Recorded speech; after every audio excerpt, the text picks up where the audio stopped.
It has been a fairly eventful, tension-filled week since Donald Trump was sworn in on Monday.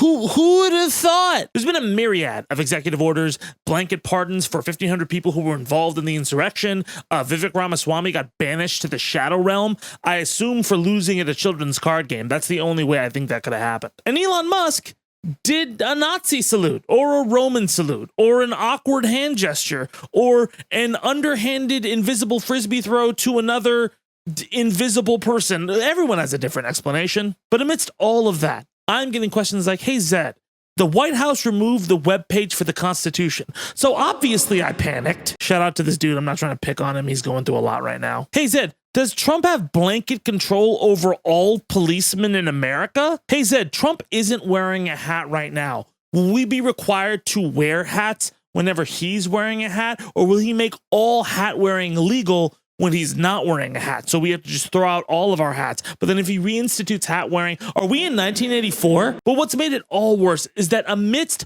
all of the shit people should be keeping an eye on, wild conspiracy theories like the ones I just mentioned are being spread by pundits and even suggested by major news outlets with the idea that if you have any nuance at all besides democracy is dead, our rights no longer exist, and we will be in a 1984-like hellscape by Sunday, anything other than that, and you are minimizing the threat of Donald Trump to marginalized people. Wake the fuck up. Your privilege is showing. Is it?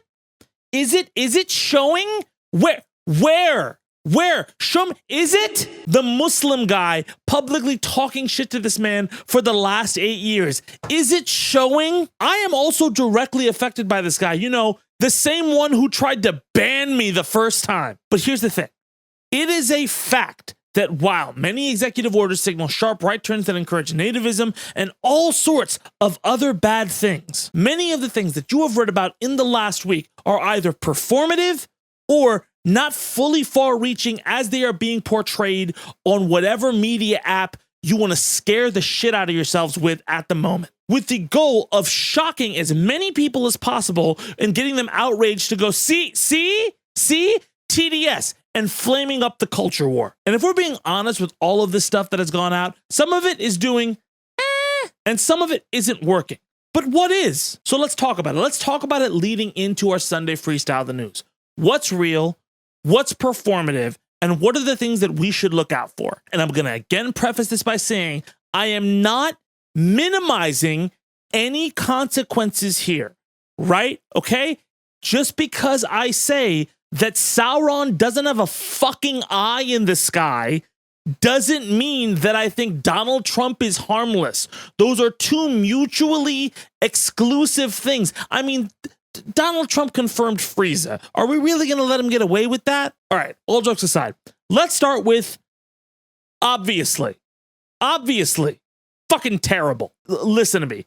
If you are this clueless when you were a public fucking figure, all right? I don't want you trying to take us to Mars or building cars for us. Many people have called Elon Musk's gesture here the mistaken, awkward gesture of an autistic man, trying to say, my heart goes out to you, or a Roman salute. But I don't really think that's a great fucking argument, the Roman salute one, because Hitler and other fascists knew it was a Roman salute when they did that. We don't call it the Chaplin mustache anymore. But here's the thing. The debate over the intent of this gesture and all of that has metastasized to an enormous degree. So I do want to point something specifically out, all right?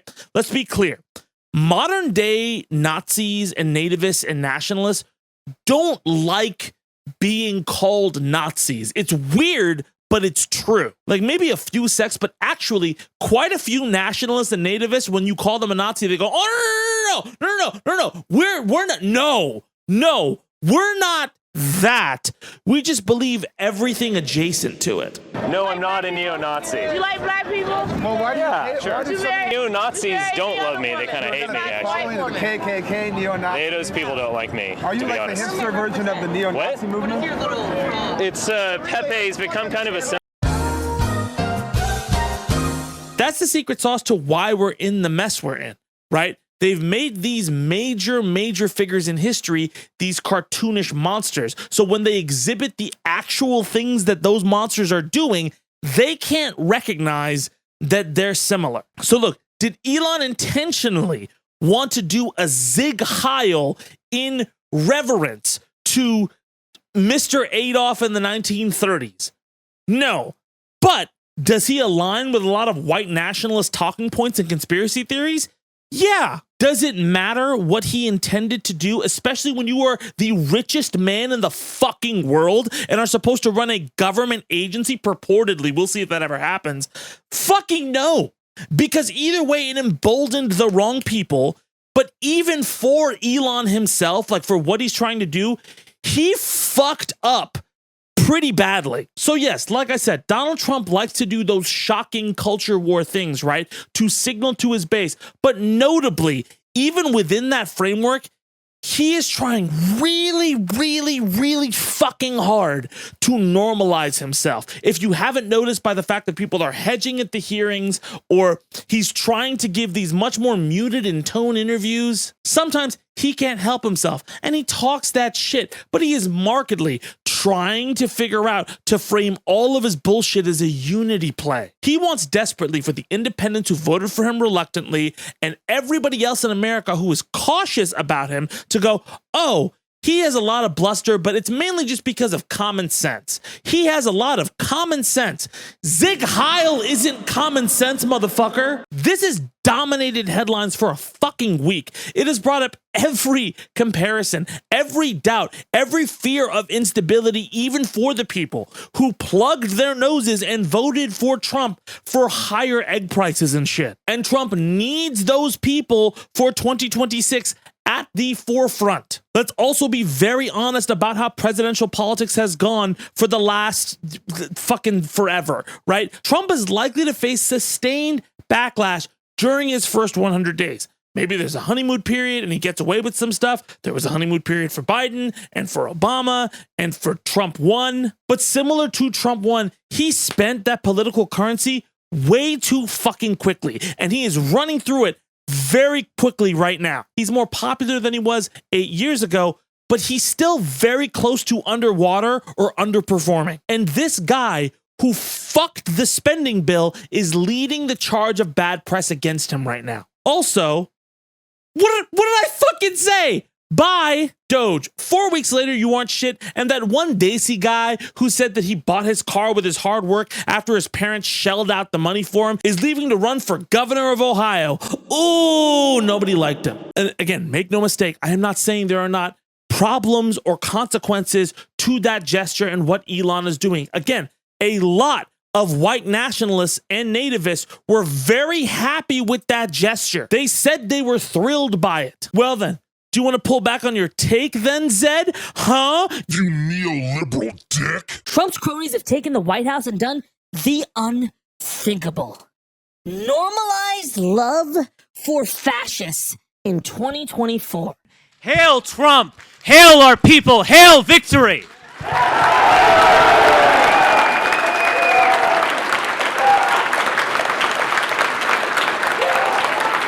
The mainstream media, or perhaps we should refer to them in the original German, Lügenpresse.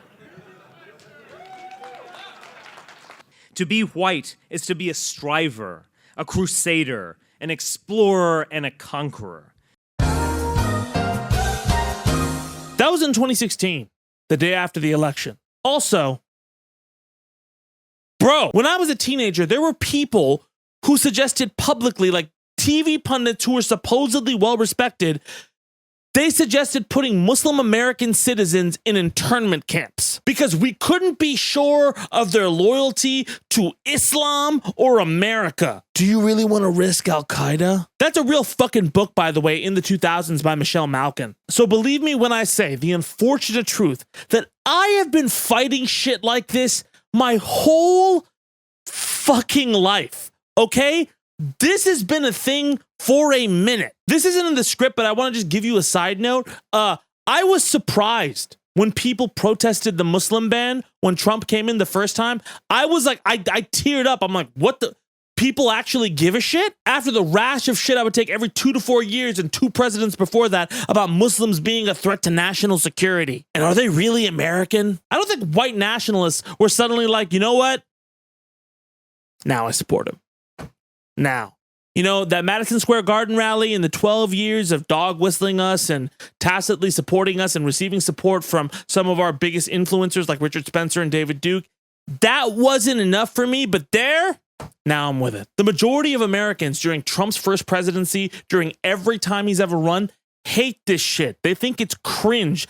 That's what actually loses him votes. So in terms of moving the needle or indoctrinating more, I don't think Trump has moved the needle on the crazy people supporting him. In fact, I think this is bad for Trump because it is what he was trying to fucking avoid. Very quickly, before we go forward, I know a lot of people have been asking me about my health and if I'm doing okay, which honestly scares me more than my actual health right now, the questions about it. Just to let you know, I am fine. Last few days were very stressful with the audio glitch and everything we were going through to get episodes out. But in general, I've been trying to be better about what I eat and what I put into my body and find alternatives to a giant syringe full of caffeine every morning. And that's why you see these boxes on my desk, because this is Magic Mind. My manager put me onto them about like 8 months ago or so. And since then, they've become a sponsor of the show, today's show even, and they've really helped me with my focus and my daily routine. If you don't know, Magic Mind is this new nootropic supplement that improves focus, productivity, featuring all natural, safe ingredients, and not a bazillion milligrams of caffeine, like pre-workout or something else. I've been taking it for like 8 months or so, and it's really jump-started my productivity and not made me all jittery all the time.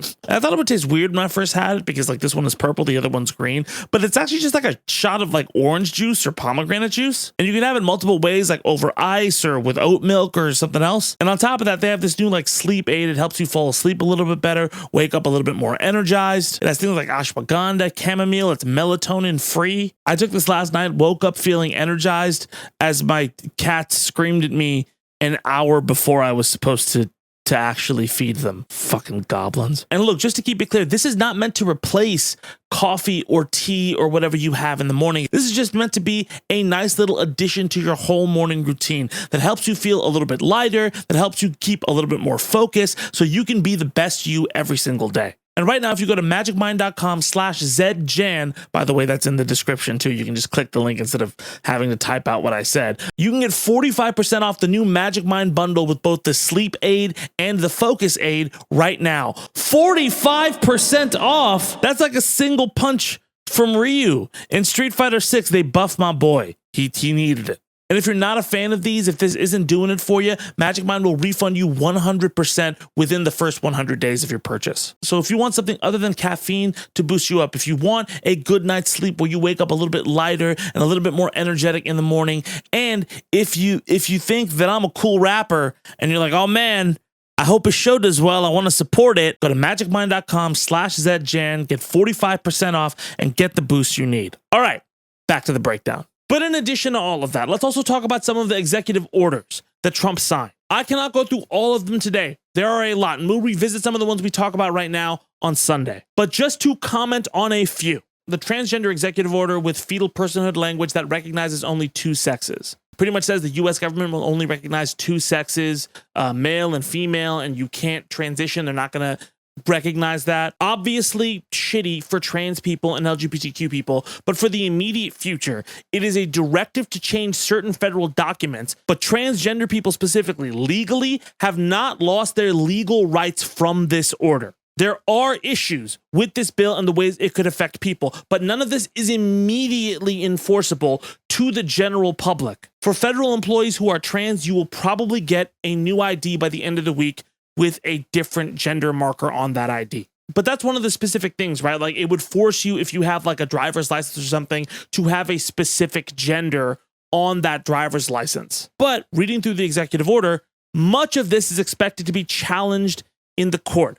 Much of this is expected to take time. I've spoken at length about stuff like this in the How to Block Project 2025 video. I've given a couple suggestions on how to combat it, and it was well known that this was coming. It is well known it will be a fight. It is well known that trans people, your trans friends and trans people you may know, need your support and allyship and help. We will talk more about this on Sunday, and there are obviously more culture wars that trans people and LGBTQ people are going to have to endure. But listen, people like me got y'all. There are plenty of people around who got y'all. And Trump is also picking a fight with one of the Supreme Court justices that he appointed, with asking to ignore the Bostock decision. So again, we'll have to see where it goes. And speaking of the Supreme Court, listen, birthright citizenship is protected by the 14th Amendment, even though Trump tried to issue an order banning it. By the way, a federal judge just halted that order, and it will work its way up. But if you're looking at the Supreme Court, and again, I'm repeating this for like the third or fourth week on an episode, the Supreme Court is not just a switch Republicans can flip how they like. There are ways in which they are completely biased, yes, but they are biased in specific ways. Samuel Alito and Clarence Thomas, yes, obviously, super fucking partisan, okay? They will 100% just thumb the scale on whatever Trump tells them to do. But Gorsuch, Kavanaugh, Barrett, and Roberts worry a lot about the institution of the court. Most of their decisions are based on textualist principles. In fact, a lot of their decisions have run up against Trump. Amy Coney Barrett recently voted against something that Trump wanted, but would they vote against him for something like this? I don't know. I can't see the future. I'm not fucking Raven Simone or Shanks. But if you look back on decisions made by these four Supreme Court justices, particularly Gorsuch and Roberts, there is a pretty clear argument that they would stop that from actually going through. I can't 100% say, but they are partisan in a specific way. I'll link the episode where I talked about the SCOTUS and some of their decisions in the description below. The last order that I want to talk about is this executive order that reverses this 1965 executive order signed by Lyndon B. Johnson about segregation amongst federal contract workers. Trump reversed it for his anti-DEI initiatives. Oh, great! Thanks, buddy. Obviously, it's not good to reverse an order banning segregation, but that order does not make segregation legal in all of America all of a sudden, okay? All right? That does not suddenly make everybody okay with like segregation, all right? And this is kind of the point I am trying to make. Weeks ago, I said, hey, this is going to be bad. These are the boundaries of how bad it can get and how bad it would be. This is where somebody's scaring you and it's kind of insane and probably is improbable that it would happen. And these are the markers on how Trump would fumble. I specifically told people the bad news and the fact that things were not as doomerist as everybody was making them out to be. And since Monday, it feels like all of the lessons that we learned over the past however many weeks of this transition we fucking had have been ignored. I know that these are shitty, awful decisions, and you should have a voice stating how terrible and shitty they are.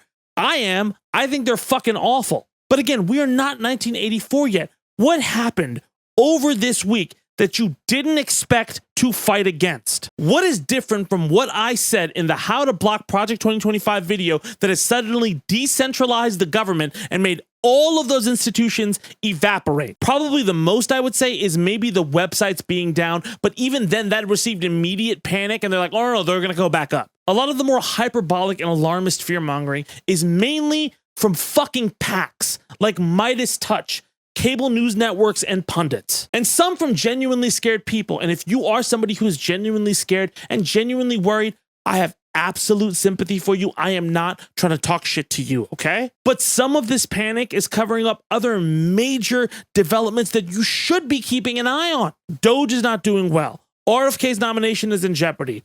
Those tariffs, well, they're only at 10%. And Trump just did an interview with Sean Hannity where he was like, well, what's the problem with China? Everything's, I'm cool with China. And those developments aren't the only thing that's being covered. There are things to worry about that are being papered over that aren't Elon's salute and Trump talking shit. Wildfire aid being conditioned on political bullshit grounds.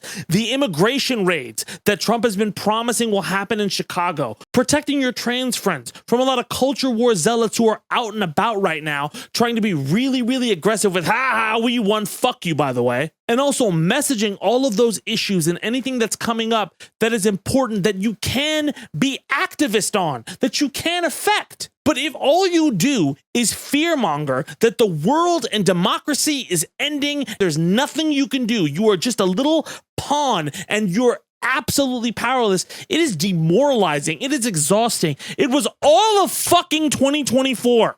I was so fucking paralyzed during the first year of the first Trump presidency and the second 4 years of George W. Bush. I changed so much about how I operated and how activist I could really be because I thought things were super futile and I was super fatalist about anything changing. What happens in systems like these, right now it's social media, before it was the 24-hour news networks, maybe it's still a little bit of the 24-hour news networks, is real consequences like the ones from the Trump executive order or Elon fucking Musk get blown up into these versions of reality that scare people into paralysis and hopelessness. And pundits exploit those for doom scrolling and eventually votes. Don't be a part of that. Obviously, vote against this shit when it's time. But don't drink the poison just to feel like you're doing something, all right?